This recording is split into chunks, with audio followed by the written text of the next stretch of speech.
I want to play a couple pieces of tape all around this story of DC crime. And I want to play just some of the reaction. First, it's very interesting. MSNBC is trying their best to make this all about a racial issue. But there was a shocking response from the mayor of Washington, D.C., Muriel Bowser, who in herself, she's a race Marxist. But she knows that Donald Trump holds the cards.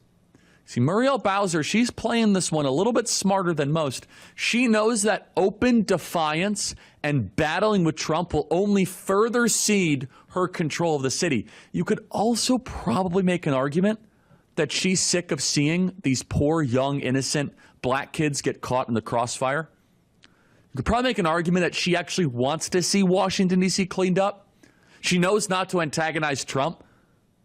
I know nothing about Muriel Bowser.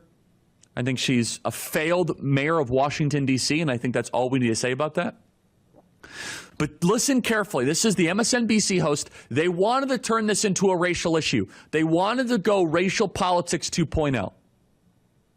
And interestingly enough, Muriel Bowser, the mayor of D.C., didn't take the bait. Play cut 266. One of the things that we have seen over and over from the president, from his team, Stephen Miller saying it's like Baghdad in Ethiopia. They seem to hold their harshest criticism sometimes for cities that are majority black and brown. Do you see that, and what do you think that means? I think that I have been dealing kind of with this issue for a number of years. It's kind of easy fodder on the campaign trail. But now we're talking about governing, and my job is to focus on making sure our city is running well, and people enjoy a great quality of life. And I just have to say thank you to MPS, FBI, ATF, who've always worked cooperatively with us, and we expect that they will again. Interestingly, I didn't know that. I know Eugene Daniels, and the fact we've run into each other a couple of times. He's actually always been very kind to me.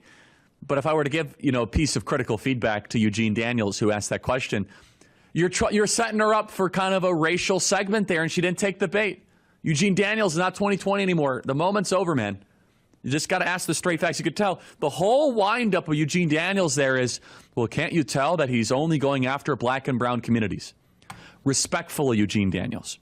Respectfully, Donald Trump is going after, in any way you want to call it, dangerous communities that happen to sometimes be black and brown. Donald Trump does not look at black or brown, Asian or white. He looks at the color red, the amount of blood that is being spilled in these cities. That is the only color that Donald Trump cares about. How much blood is pouring through the streets of Washington, D.C., unnecessarily, in an unacceptable way. And it's just amazing to me that the D.C. mayor, Muriel Bowser, again, I don't trust her as far as I could throw her, but it's very interesting that she didn't want to force this into a racial argument. Is she getting good coaching? Is she being prudent? Is she exhausted with the racial conversation? All of this is just guessing. But you saw in that clip, which I found to be just fascinating, the media was getting ready, going back into muscle memory. And Muriel Bowser apparently has gone back on that a little bit.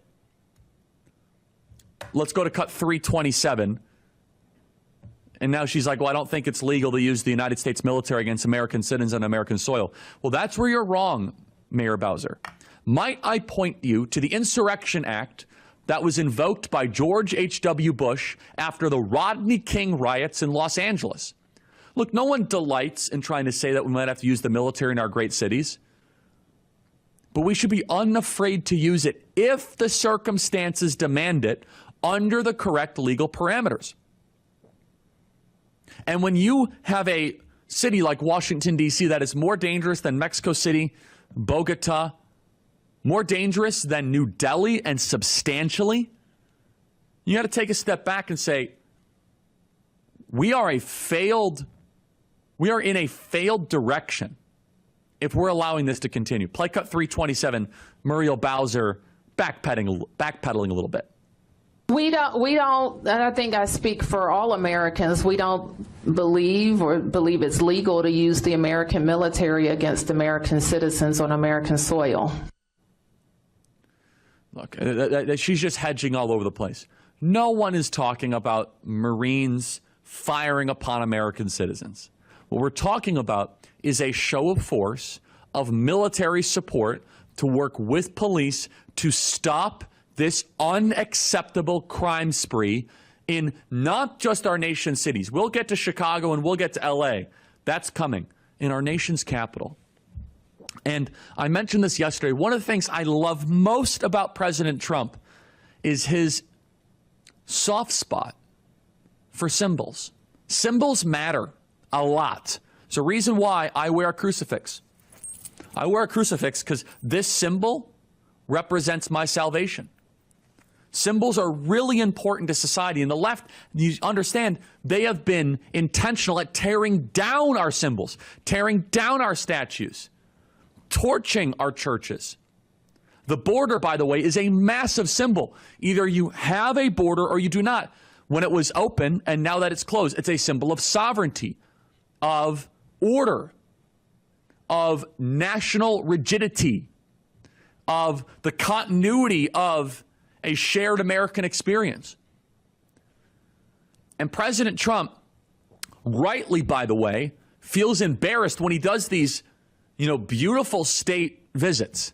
The head of Jordan, the head of Croatia, the head of Bulgaria, the head of France, Emmanuel Macron. And they have to drive through Washington, D.C., and they see what we see.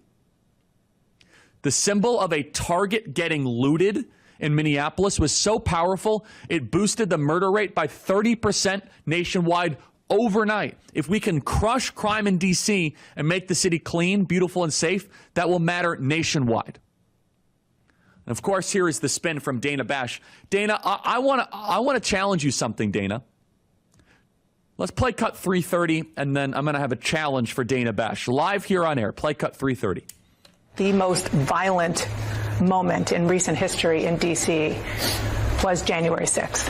And it was an attack on the United States Capitol by a lot of people who were doing it in the name of Donald Trump. And it included, the people who were hurt included members of law enforcement.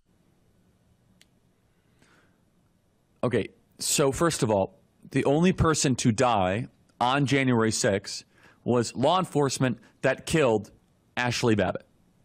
Secondly, and most importantly, Dana Bash, if you want to engage in the trivialization of D.C. crime, as I said prior, Dana Bash, go and put a GoPro on. By the way, you want to go be popular? You want to go be well-known? You want to have notoriety?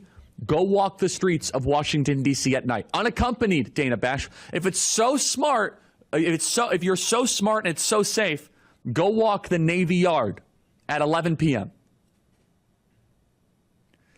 Their new Democrat talking point, of course, is violent crime in D.C. is down 26%, a new 30-year low, but they've been lying about the numbers. In fact, 323, D.C. police commander has been suspended, accused of changing crime statistics. Stephen Miller says, quote, crime stats in big blue cities are fake. The real rates of crime, chaos, and dysfunction are orders of magnitude higher. Of course they are. Everyone who lives in these areas know this. Their entire program, they program their entire lives around it. Democrats are trying to unravel civilization. President Trump will save it. Again, all the crime stats are, we see it, we know it, we can feel it, but let's test it. Let's use the scientific method. Let's see whether or not our assumption is correct. Cause and effect. Can you walk the streets of Washington, D.C. unaccompanied? Joe Scarborough comes out this morning and even says that people that live in D.C. are afraid to walk just a couple blocks at night. So if D.C. is so safe, why don't you feel safe walking the streets of Washington, D.C.? Why is that exactly? Because D.C. is not safe, and Chicago is not safe, and New York is increasingly unsafe, and Los Angeles is not safe, and San Francisco is not safe. People are leaving these cities. And again, I don't need some lecture of some PowerPoint presentation of how the books are cooked of whatever crime statistics. We don't need that because we're going to get the real stats once the FBI gathers all the data. What is important, though, is whether or not you can walk the streets. And in Washington, D.C., you could just get jumped. This is Joe Scarborough making our argument for us. Play cut 332. You can walk 40, 50, 60 blocks in Manhattan at 2 in the morning and feel safe. And yet in Washington, D.C., I've got friends that worked in the Biden White House. I have friends that work in the media that say they don't feel safe walking 3 blocks in Washington, D.C. Why can't Washington be fixed, despite what the crime numbers say? Because people aren't feeling it. You know, often it's the perception of being safe or unsafe that affects cities. And I think that's what's happened in Washington, D.C. Washington, D.C. has 3,400 police officers. They're undermanned. The National Guard will provide a presence. And sometimes that's all you need to clear a block or clear a person's mind that it's okay to walk that block. Police presence, or the symbols of police presence. So we'll see how it goes. We must succeed. It could be a template for the rest of the nation. For full shows, live and on demand, it's Salem News Channel.